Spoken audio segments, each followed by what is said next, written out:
चलिए स्टूडेंट, तो अब तक हमने क्या किया है, topic number 0, topic number 1, topic number 2 और टॉपिक नंबर 3 कंप्लीट किया है। अब ये लास्ट टॉपिक है टॉपिक नंबर 4, जहां पे हम डिस्कस करेंगे न्यूमेरिकल। और कौन से न्यूमेरिकल डिस्कस करेंगे? Based on the pole zero plot. Pole zero plot के न्यूमेरिकल डिस्कस करेंगे और टाइम डोमेन रिस्पॉन्स पता करने के न्यूमेरिकल पता करेंगे। अगर इन शॉर्ट बात करूं तो ये न्यूमेरिकल हमने ऑलरेडी डिस्कस कर लिया है। कहाँ पे किया है? यूनिट नंबर 4 के अंदर डिस्कस किया है। आपको याद होगा यूनिट नंबर 4 में मैं आपको बोलता था कि अगर आपके पास कोई f ऑफ s फंक्शन दिया है तो यहाँ जो i ऑफ s लिखा हुआ है that is nothing as it is called as f of s। तो f of s function Laplace domain में दिया है, तो इस लाप्लास डोमेन के फंक्शन को क्या करना है बेटा?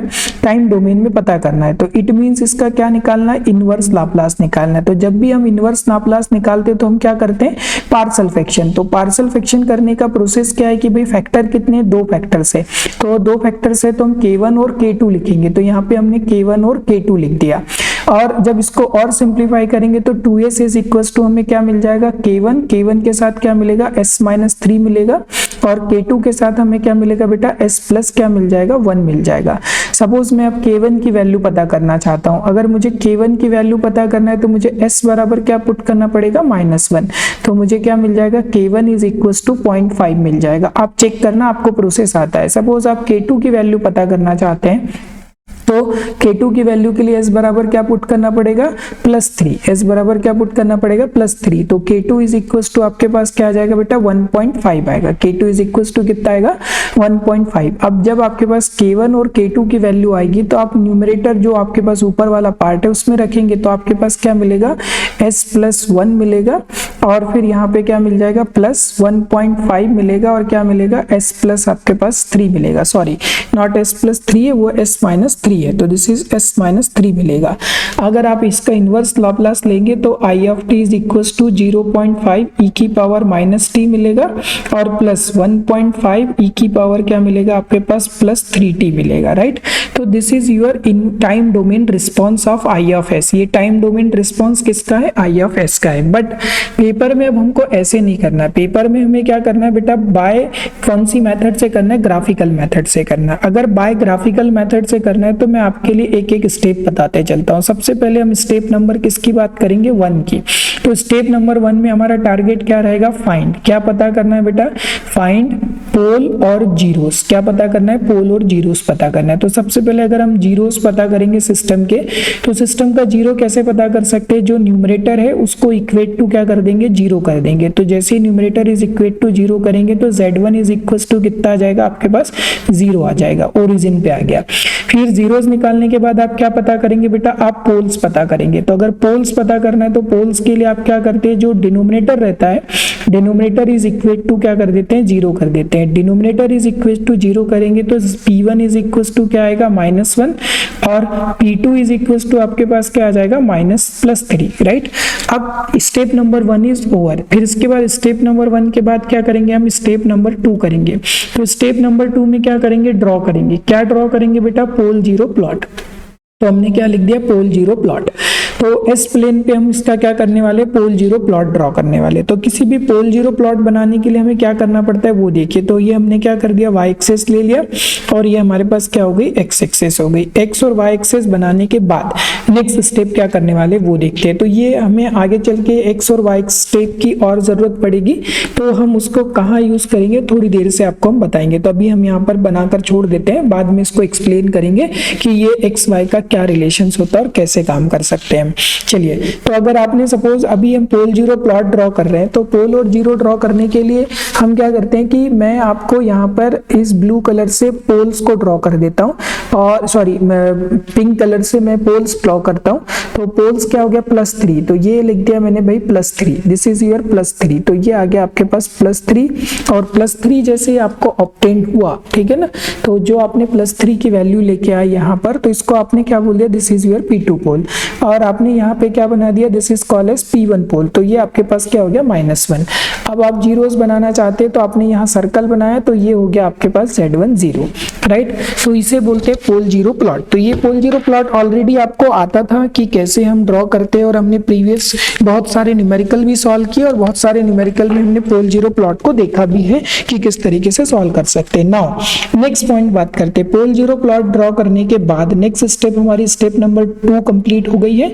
अब हम स्टेप नंबर 3 की बात करते हैं। तो स्टेप नंबर 3 में हमें क्या करना है, इसको जैसे पार्शियल फ्रैक्शन में लिखते हैं वैसा लिख देते हैं। तो पार्शियल फ्रैक्शन में लिखेंगे तो क्या लिख सकते हैं, I of S is equals to 2s, और डिनोमिनेटर में क्या लिखा है बेटा हमारे पास s+1 लिखा हुआ है, और क्या लिखा है s+3 लिखा हुआ है, और इक्वल टू करेंगे तो क्या लिख सकते हैं k1 के अपॉन में क्या लिख सकते हैं s+1, और यहाँ पे k2, तो k2 के साथ क्या लिख सकते हैं s-3 लिख सकते हैं। ठीक है, तो यहाँ एक मिस्टेक हो गई है, s+3 नहीं है, ये s-3 है, तो इसको मैं करेक्ट कर देता हूँ। ठीक है, तो ये आपके पास क्या है बेटा s-3 है, राइट। तो हमने s-3 के फॉर्म में लिख दिया। अब हम ग्राफिकल मेथड को यूज करेंगे। तो ग्राफिकल मेथड को यूज करेंगे तो स्टेप नंबर 4 में हम क्या करेंगे, find the value of k1 and k2। तो अब क्या करने वाले, फाइंड, क्या पता करने वाले, फाइंड वैल्यू, है ना, वैल्यू ऑफ k1 एंड किसके बारे में बात करेंगे, k2 के। तो मैं सबसे पहले k1 की वैल्यू पता करना चाहता हूं। तो k1 की वैल्यू के लिए अगर आप देखेंगे तो आपके पास जो पोल आया वो क्या आया बेटा, वो आया P1। वो क्या आ गया आपके पास, P1 पोल। तो जैसे ही P1 पोल आया तो आप P1 पोल को क्या बना देंगे, टारगेट पोल। इसे क्या बना देंगे, टारगेट पोल। तो this P1 is become as a target pole. तो मैंने इसे क्या लिख दिया, TP इज टारगेट पोल। ठीक है, अब यहाँ पर जब k1 की वैल्यू लिखेंगे तो k1 की वैल्यू लिखने का तरीका देखिए। अब इसके साथ जो भी कोफिशिएंट दिया है वो कोफिशिएंट को एज इट इज लिख दीजिए। तो ये कोफिशिएंट आपने एज इट इज लिख दिया। एज इट इज कोफिशिएंट लिखने के बाद अब क्या कर दीजिए, आप ब्रैकेट लगा दीजिए।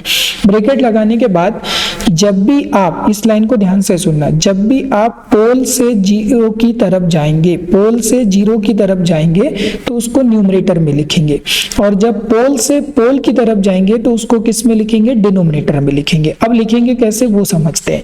तो लिखने के पहले एक छोटा सा कंसेप्ट है वो समझा देता हूं। तो छोटा सा कंसेप्ट ये है कि जब किसी 4 क्वाड्रेंट ऑपरेशंस में अगर आप एंटी क्लॉकवाइज मोशन करते तो पॉजिटिव की तरफ चलते, तो ये 0 डिग्री हो गया, ये +90 डिग्री हो गया, ये +180 डिग्री हो गया, और ये प्लस कितना हो गया, 270 डिग्री हो गया। सपोज अगर आप क्लॉकवाइज मोशन में मूव करते हैं तो क्लॉकवाइज मोशन में ये 0 डिग्री हो गया, ये -90 डिग्री हो गया, ये -180 डिग्री हो गया, और ये क्या हो गया, -270 डिग्री हो गया। अगर ओरिजिन से मैं इस डायरेक्शन की तरफ चलूंगा तो मैं 180 लिखूंगा, अगर मैं ओरिजिन से इस डायरेक्शन में चलूंगा तो 0 डिग्री लिखूंगा, अगर मैं ओरिजिन से इधर चलूंगा तो या तो +90 लिखूंगा या तो -270 लिखूंगा, अगर मैं ओरिजिन से इधर चलूंगा तो +270 लिख सकता हूँ या माइनस क्या लिख सकता हूँ, 90 लिख सकता हूँ। अब ये क्वेश्चन मार्क है कि कब क्या लिखना है, तो इसको हम क्या करते हैं, एक छोटी सी इमेज में रख देते हैं। ये एक कंसेप्ट है ना, ये बेसिक कंसेप्ट है। तो इस बेसिक कंसेप्ट को मैंने आपके साथ यहाँ पे शेयर कर दिया। अब मैं क्या करने वाला हूँ, इसको एक छोटी सी इमेज में कन्वर्ट कर देता हूँ एक्सप्लेन करने के बाद, और आगे के पॉइंट को एक्सप्लेन करता हूँ आपके लिए। ठीक है, तो अगर सपोज मैं आगे के पॉइंट के बारे में बात करूँ कि क्या पॉसिबिलिटीज और हो सकती है उसके बारे में बात करते हैं। तो आपको कोफिशिएंट मिल गया, यहाँ लिखना है। तो मैं क्या करा बेटा, ध्यान से सुनना, मैंने क्या किया, इस 0 से इस टारगेट, सबको टारगेट पोल के पास जाना है। तो अगर मैं टारगेट पोल के पास जाऊंगा तो मैंने कितनी यूनिट डिस्टेंस ट्रेवल करी, 1 यूनिट, और किधर गया मैं, 180 की तरफ। तो मैंने यहाँ पे क्या लिख दिया, 180 डिग्री लिख दिया। ठीक है, सपोज अगर मैं दूसरे की बात करूं तो मेरे पास क्या है, ये P2 पोल है, P2 पोल से मैं P1 टारगेट पोल की तरफ चलूंगा तो मैं कितनी डिस्टेंस ट्रेवल कर लूंगा, यहां से यहां तक की 3 डिस्टेंस हो जाएगी, और यहां से यहां तक की 1, तो टोटल 4 डिस्टेंस ट्रेवल करूंगा। तो मैंने 4 लिख दिया। चाहे आप नेगेटिव हो पॉजिटिव, डिस्टेंस ऑलवेज पॉजिटिव में लिखना है। अब किधर करा मैं, 180 की तरफ गया, किधर गया मैं, 180 की तरफ। तो मैं यहाँ पे क्या लिख दूंगा, 180 लिख दूंगा। तो ये ब्रैकेट के अंदर क्लोज हो जाएगा। अब इसको सिंप्लीफाई करेंगे तो 180 डिग्री से 180 डिग्री कैंसिल आउट हो जाएगा, और इसको सॉल्व करेंगे तो ये कितना बन जाएगा, 0.5 बन जाएगा। तो this is the value of k1। तो यहाँ भी k1 की वही वैल्यू आएगी जो यहाँ पे आने वाली है। सपोज अगर मैं k2 की वैल्यू पता करना चाहता हूँ, ठीक है, तो now I am interested to find the value of k2, ठीक है ना। तो अगर मैं k2 की वैल्यू पता करूंगा तो k2 के लिए अब मेरा टारगेट पोल बदल जाएगा।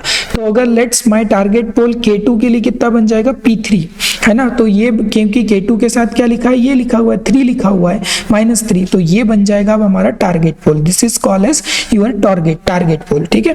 तो अब हम इसको क्या बनाने वाले हैं, टारगेट पोल। तो this green colour is consider as a target pole. अब मैं अगर 0 से, ये 2 तो अपनी जगह आएगा, अगर मैं अब 0 से किधर चलूंगा, 0 से टारगेट पोल की तरफ चलूंगा तो 3 डिस्टेंस ट्रेवल करूंगा, तो 3 लिखूंगा। और कितने एंगल की तरफ गया मैं, 0 डिग्री एंगल की तरफ गया, तो 0 लिख दिया। अब मैं अगर इस पोल से इस पोल की तरफ चलता तो मैं कितने डिस्टेंस ट्रेवल करता हूं, मैं 4 का डिस्टेंस ट्रेवल करता हूं, तो 4 लिखूंगा। और एंगल क्या लिखूंगा, 0, क्योंकि मैं 0 की तरफ जा रहा हूं। अगर मैं इस पूरे को सॉल्व करूंगा तो ये क्या आने, 0 से 0 कैंसिल हो जाएगा, 4 6/4, तो 6/4 मतलब कितना आएगा, 1.5, तो कितना आ गया 1.5। अब इसमें वैल्यू पुट करेंगे तो अब हम क्या लिख सकते हैं कि I of S is equal to 0.5, ये ग्राफिकल मेथड ही। S प्लस क्या लिखेंगे बेटा, 1 लिखेंगे, और प्लस क्या लिखेंगे 1.5 अपॉन क्या लिखेंगे, S माइनस 3 लिखेंगे।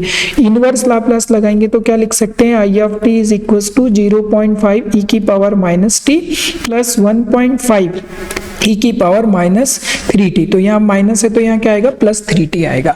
तो ये आपके पास फाइनल आंसर है। तो अगर आप दोनों ही मेथड से देखेंगे तो your final answer will be same. ये फाइनल आंसर आपके पास क्या आ रहा है बेटा, सेम आ रहा है, बट पेपर में आपको ग्राफिकल मेथड से करने हैं। ऐसे कितने न्यूमेरिकल आए मैं उनके बारे में बात करता हूँ। तो ऐसे मल्टीपल न्यूमेरिकल आए हैं, इसका जो कंसेप्ट है मैंने आपके साथ शेयर कर दिया कि कैसे कंसेप्ट सॉल्व करते हैं। सिमिलरली अगर आप देखेंगे तो ये y ऑफ s, इसका टाइम डोमेन रिस्पॉन्स पता करना है, तो आपको इसमें पहली स्टेप में क्या करना पड़ेगा, स्टेप नंबर 1 में इसके पोल और जीरोस पता करना पड़ेगा। स्टेप नंबर 2 में क्या करेंगे, आप पोल जीरो प्लॉट बनाएंगे। स्टेप नंबर 3 में क्या करेंगे, पार्शियल फ्रैक्शन के फॉर्म में लिखेंगे। और स्टेप नंबर 4 में आप पता क्या करेंगे बेटा, k की वैल्यू पता करेंगे, k1 और k2 की वैल्यू।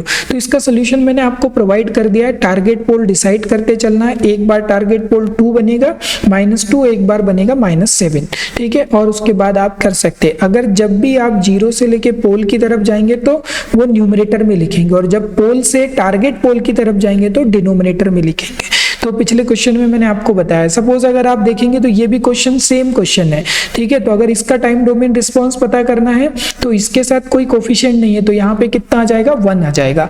तो स्टेप नंबर 1 में अगेन क्या करेंगे, आप पहले पोल जीरो पता करेंगे। स्टेप नंबर 2 में क्या करेंगे बेटा, पोल जीरो प्लॉट बनाएंगे। स्टेप नंबर 3 में क्या करेंगे, स्टेप नंबर 3 में पार्शियल फ्रैक्शन के फॉर्म में लिखेंगे। स्टेप नंबर 4 में k1 की वैल्यू और k2 की वैल्यू पता करेंगे, राइट ना। सिमिलर अगर देखें तो ये भी न्यूमेरिकल वैसा ही है जैसा प्रीवियस न्यूमेरिकल। यहाँ पर आप कांस्टेंट की वैल्यू 10 हो गई, तो आप वही सबसे पहले क्या करेंगे, स्टेप नंबर 1 लेंगे, पोल जीरो प्लॉट बनाएंगे। स्टेप नंबर 2 में क्या करेंगे, पोल जीरो प्लॉट ड्रॉ करेंगे। स्टेप नंबर 3 में क्या करेंगे, पार्शियल फ्रैक्शन के फॉर्म में लिखेंगे। स्टेप नंबर 4 में क्या करेंगे, k1 की वैल्यू पता करेंगे और k2 की वैल्यू पता करेंगे, राइट। तो आप जितने भी क्वेश्चन देखेंगे सेम पैटर्न में। ये जो क्वेश्चन है 10 नंबर का आया था। जब मैं आपको ये क्वेश्चन सॉल्व करके बताऊंगा, ये थोड़ा अलग क्वेश्चन है तो मैं इसका पूरा सॉल्यूशन आपको बताऊंगा कि कैसे ये क्वेश्चन को सॉल्व करते हैं। पर जैसे आप ये क्वेश्चन को देखेंगे तो आपको लगेगा कि ये क्वेश्चन तो बहुत ही ज्यादा इजी है, इतना इजी क्वेश्चन 10 मार्क्स के लिए कैसे हो सकता है, ठीक है। बट नो डाउट आपके एग्जाम में ये 10 मार्क्स के लिए क्वेश्चन आया है, तो मैं इस क्वेश्चन को आपको सॉल्व करके बताता हूँ, ठीक है। तो क्वेश्चन बहुत सिंपल है। क्वेश्चन में आपके पास एक पोल जीरो प्लॉट दे रखा है, this the pole zero plot is given. तो इसमें आपके पास ये एक पोल है जिसको आप P2 पोल बोल सकते हैं, ये आपके पास पोल है जिसको P1 पोल बोल सकते हैं, और ये आपके पास एक जीरो है जिसको आप क्या बोल सकते हैं, Z1 जीरो बोल सकते हैं। तो from the pole zero plot आपको क्या करना है कि सबसे पहले नंबर ऑफ जीरोस बताने। तो number of zeros is equals to क्या है, -2, ठीक है। तो -2 है, तो अगर इसका सपोज न्यूमरेटर फॉर्म में लिख देंगे तो हम क्या लिख सकते हैं, s+2 लिख सकते हैं। अगर सपोज मैं पोल की बात करूं तो P1 इज इक्वल्स टू क्या है, -3 है, और P2 इज इक्वल्स टू क्या है, sorry P2 is equals to -3 और P1 इज इक्वल्स टू मेरे पास कितना है बेटा, -1 है, ठीक है। तो अगर इसको सिंप्लीफाई करें, इसको सिंप्लीफाई करें तो क्या लिख सकते हैं, इसको लिख सकते हैं s+3 के फैक्टर में, इसको लिख सकते हैं s+1 के फैक्टर में। तो अगर मैं सपोज इसका क्या निकालना चाहूँ, ड्राइविंग पॉइंट इंपीडेंस, तो इस पोल जीरो से अगर मैं इसका ड्राइविंग पॉइंट इंपीडेंस लिखूंगा तो न्यूमरेटर को ऊपर लिखेंगे तो s+2 लिखेंगे, और डिनोमिनेटर को नीचे लिखेंगे तो क्या लिखेंगे, s+1 लिखेंगे, और क्या लिख सकते हैं, s+3 लिख सकते हैं। अब मुझे क्या दिया है कि z infinity is equal to 1 होता है या नहीं होता है, ये हमें प्रूव करना है। तो देखो इसको प्रूव करने के लिए मैं क्या करूंगा वो थोड़ा समझना।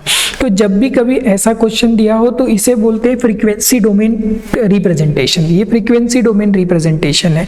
और जब कभी आप 1 प्लस एस के टर्म में कोई चीज लिखते हैं तो उसे लिखते हैं टाइम डोमेन रिप्रेजेंटेशन, उसे क्या बोलते हैं, सॉरी टाइम कांस्टेंट रिप्रेजेंटेशन बोलते हैं। तो अब मैं क्या करने वाला हूं कि जो मेरे पास z ऑफ s दिया है उस z ऑफ s मतलब ड्राइविंग पॉइंट इंपीडेंस निकाला हूं जो मैंने पोल जीरो प्लॉट से, उसको मैं किस में कन्वर्ट कर दूंगा बेटा, टाइम डोमेन फंक्शन में रिप्रेजेंट कर दूंगा। अगर टाइम डोमेन फंक्शन में रिप्रेजेंट टाइम कांस्टेंट फंक्शन में, तो यहाँ से s को कॉमन निकाला तो यहाँ s ने था तो 1 आ गया, यहाँ पे क्या आ गया s बाय 2 बाय s आ गया। यहाँ से मैंने क्या करा, एक s कॉमन निकाला तो यहाँ से क्या बना 1 प्लस 1 बाय s बच गया, और यहाँ से एक और s कॉमन निकाला तो यहाँ क्या बचा 1 प्लस 3 बाय क्या बच गया, s बच गया, राइट ना। अब अगर मैं देखूँ तो क्या कर सकता हूँ, इस s से मैं क्या कर सकता हूँ बेटा, एक और s को कैंसिल कर सकता हूँ। तो मैंने यहाँ, अच्छा एक और चीज है, मैं एक चीज मिस कर गया, चलो उसको ऐड कर देता हूँ। यहाँ पे एक और जीरो बेटा, दिस इज जीरो है ना, ये जीरो है, तो अगर एक जीरो तो z2 बराबर क्या है आपके पास, जीरो है, मतलब सिर्फ क्या लिख सकते हैं s, तो यहाँ पर क्या लिखेंगे s, तो वो वाला s में क्या कर देता हूँ, ये जो s मैंने बाद में लिखा उसको s को यहाँ लिख देता हूँ, ठीक है। तो अब ये वाले s से ये s कैंसिल आउट हो गया, इस s से ये s क्या हो गया, कैंसिल आउट हुआ। मैंने एक बार ध्यान नहीं दिया था कि जीरो भी है यहाँ पे पोल जीरो प्लॉट में, तो मैंने जीरो को भी ऐड कर दिया, 2 जीरो है 2 पोल है, तो यहाँ से क्या बन गया, s इंटू एस प्लस 2 बन गया एक ब्रैकेट में, यहाँ s प्लस 1 बन गया और s प्लस 3 बन गया।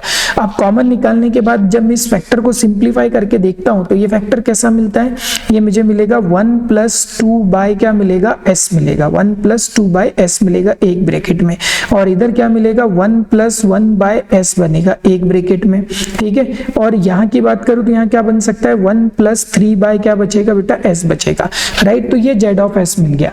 अब अगर मेरे को गिवन क्या है, मुझे गिवन है z infinity is equals to 1, तो अगर ये मेरे पास क्या लिखा है, z ऑफ s लिखा हुआ है, तो इसका मतलब क्या हुआ, s बराबर इंफिनिटी है ना, s बराबर इंफिनिटी, और इंफिनिटी मतलब क्या होता है बेटा, 1 बाय 0, जब किसी को 0 से डिवाइड करते हैं तो वो इंफिनिटी बन जाता है। तो अगर इस वाली इक्वेशन में ये जो इक्वेशंस है इस वाले इंपीडेंस में मैं सब जगह क्या पुट कर दूं, इंफिनिटी, तो मुझे क्या मिलेगा, z infinity is equals to है ना 1 प्लस क्या मिलेगा 2 बाय इंफिनिटी मिलेगा, ब्रैकेट क्लोज, अपॉन में डिनोमिनेटर में क्या मिलेगा 1 प्लस 1 बाय कितना मिलेगा, इंफिनिटी मिलेगा, और यहाँ की बात करूँ तो 1 प्लस क्या मिलेगा 3 बाय इंफिनिटी। अगर मैं आपको बोलूं कि 1 समथिंग अपॉन इंफिनिटी, तो समथिंग अपॉन इंफिनिटी क्या होता है, 0 होता है, ठीक है। तो ये याद रखना, तो 2 upon infinity 0, 1 upon infinity 0, 3 upon infinity 0, तो क्या मिलेगा 1 प्लस 0, नेक्स्ट ब्रैकेट में क्या मिलेगा 1 प्लस 0, नेक्स्ट ब्रैकेट में क्या मिलेगा 1 प्लस 0, इसको सिंप्लीफाई करेंगे तो 1, तो you will be get z infinity is equals to 1, तो इसको क्या बोल सकते हैं, हैंस प्रूफ, ये क्या हो गया, प्रूफ हो गया। तो ये क्वेश्चन किसी को प्रूफ करने लायक था, ये क्वेश्चन कैसा, किसी चीज को प्रूफ करने के लिए आया था।